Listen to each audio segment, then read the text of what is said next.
Kublai phi baru kini gilong ki khubor bam takasngi. Samuel Hasha Working President ka North East Kickboxing Association ulakran kilat pathai kubor Hashilong Press Club negaswining kong bat pentip pat ba ka foot North East Kickboxing Championship 8,800 kanong nadu arkhundai hadu lifeweight rikla lingkon 8,800 Hashilong. Ya kini kalimpung on pelong da ka All Meghalaya Kickboxing Association ya ka junior cop on pelong Meghalaya Bharat Scout and Guides Hall Shillong.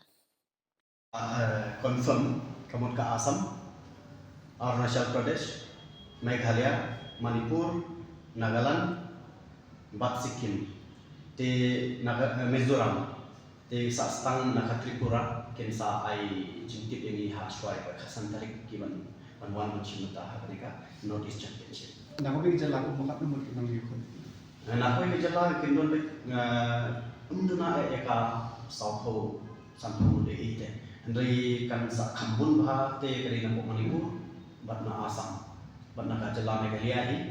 Dari hadu menta na kalen juga Mizoram te ki dan kumbalai kumud de te na Sikkim kumbasau kumud na Nagaland ro kunta hapok san kumud de te kin hapok kini ki khatsan tarik te kin sa na ajiti chuchu ini bakat numud kinwan. Kalau kebedi batak senang.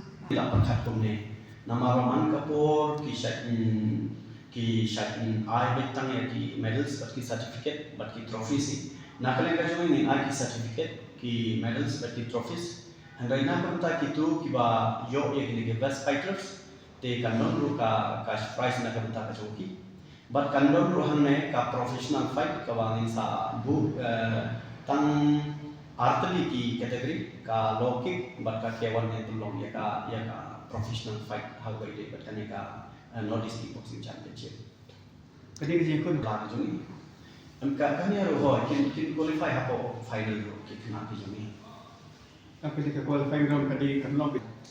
Namar bangin pelong baro laisi tingin tendep shwa ki championship baro te hakbakut ka last day kadi life waiter ngin pelong ya kaneka pro fight na kanta artili ki category. Ya ke championship ke fourth North East Kickboxing Championship di empat yo nang noro ki persyan nakalang juga government na nakalang kino hending isyo menta tang naka juga North East Kickboxing Association hi but we don't ki parlo parjor ki well wishers ki jongi ki ban sponsor na kanta kane ka North East Kickboxing Championship.